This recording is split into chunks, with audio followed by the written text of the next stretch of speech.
Travel is more than just visiting new places, it's a fundamental human urge rooted in curiosity and desire for growth. From ancient pilgrims to modern backpackers, humans have always sought movement, driven by an innate need to explore the unknown. Some psychologists argue wanderlust stems from evolution. Our ancestors who ventured further had better survival odds. Others see travel as rebellion against routine, a way to break predictable patterns and rediscover life's spontaneity. Philosophers like Socrates believe travel exposes us to different perspectives, shaking our assumptions about truth and morality. Historically, grand tours symbolized enlightenment. Today, they represent personal transformation. Stepping outside comfort zones forces growth. Studies show travelers report higher creativity, likely because new environments stimulate neural connections.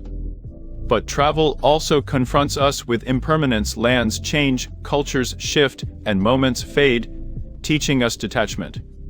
Ultimately, travel isn't just about destinations, it's about confronting the self in unfamiliar mirrors.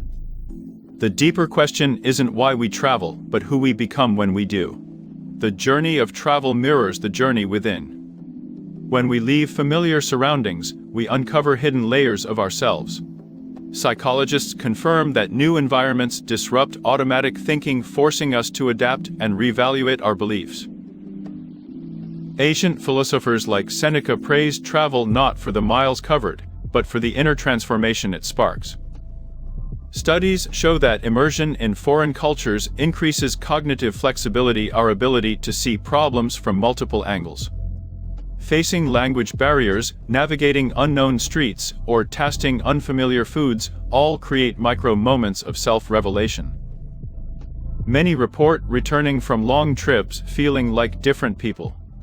The truth is, they've simply met versions of themselves they didn't know existed. Anthropologists note how rites of passage in traditional societies often involve journeys. Today, backpacking trails and solo travel serve similar purposes. What you discover abroad isn't just new landscapes, it's your own resilience, prejudices, and capacity for wonder. Travel forces honesty. Without social roles to hide behind, you confront who you really are when no one's watching. The ultimate destination of any meaningful trip isn't a place on a map, it's a deeper understanding of yourself. The philosophy of minimalism in travel challenges our obsession with speed and accumulation. It asks, what do we truly need to experience the essence of a place? Historical figures like Henry David Thoreau proved that simplicity deepens experience. His cabin at Walden Pond demonstrated how less clutter means more connection. Neuroscience supports this. Our brains process and remember experiences better when not overwhelmed by constant stimulation and material burdens. Slow travel means staying longer in fewer places. Research shows immersion in one location builds deeper cultural understanding than hitting 10 cities in 10 days. Packing light isn't just practical, it's philosophical. Every unnecessary item left behind represents mental baggage we choose not to carry. The minimalist traveler discovers that constraints breed creativity. Limited possessions and itineraries force richer engagement with surroundings. This approach mirrors Eastern philosophies like Zen, where subtraction leads to enlightenment. In travel, removing distractions reveals the extraordinary in the ordinary. Data reveals minimalist travelers report higher satisfaction levels. Without the stress of managing excess, they experience destinations more intensely. Ultimately, minimalist travel isn't about deprivation, it's about making space for what truly matters, authentic connections and meaningful moments. The paradox proves true: by wanting less from our journeys, we ultimately gain more. Travel disrupts our conventional experience of time like nothing else. The familiar rhythm of days dissolves as journeys create their own temporal logic. Scientists confirm novelty affects time perception. When the brain processes new stimuli, our internal clock slows down. A single trip day can feel longer than routine weeks. Different cultures experience time contrastingly. The punctuality obsession of Germany clashes with the flexible mentality of Spain, forcing travelers to question their temporal biases. Yet lag isn't just physical, it's existential. Crossing time zones disrupts our biological clock, reminding us time is both physiological construct and social agreement. Archaeological sites confront us with deep time. Standing where civilizations rose and fell shrinks our lifetime to a brief flicker in history's grand scheme. Mountaineers report time dilation at high altitudes.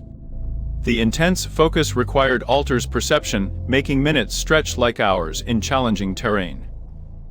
Pilgrimage routes worldwide demonstrate how movement transforms time. The physical struggle of walking for weeks creates psychological shifts in how we measure existence.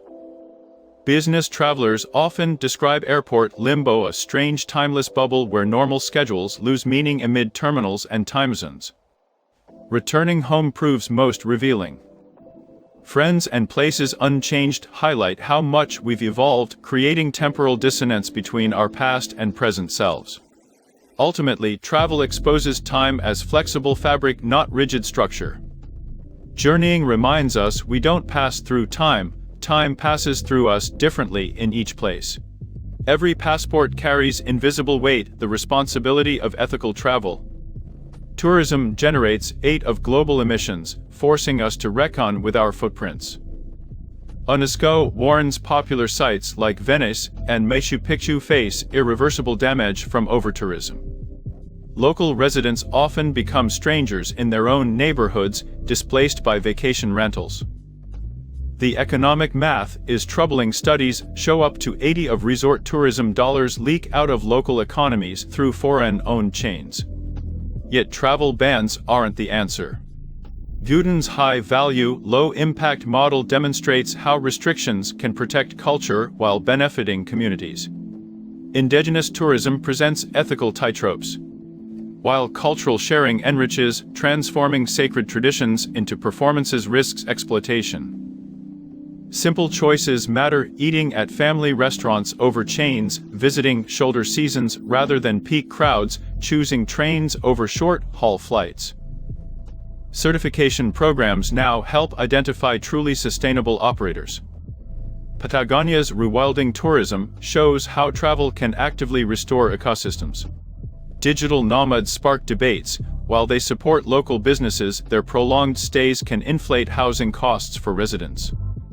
The future demands transformative travel, not just seeing places, but leaving them better. The ethical traveler understands adventure shouldn't come at others' expense.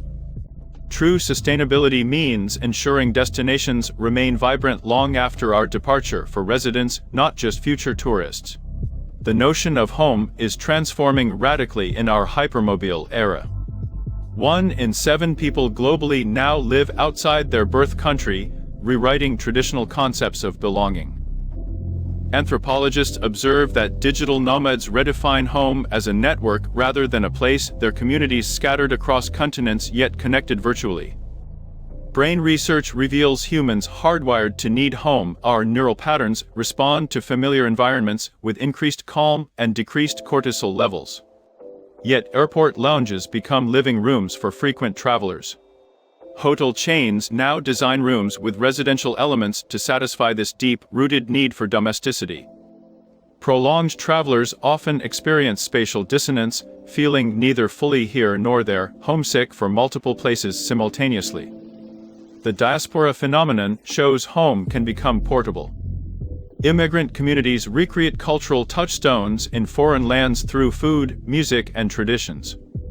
Studies of third culture kids reveal they develop remarkable adaptability, but often struggle answering "Where are you from?" Their identity shaped by movement itself. Architects respond with transformable micro-housing for global citizens. Japanese capsule hotels and co-living spaces reflect our shrinking physical anchors. Philosophers suggest home may now reside within us. Frequent movers report developing internal compasses independent of geography.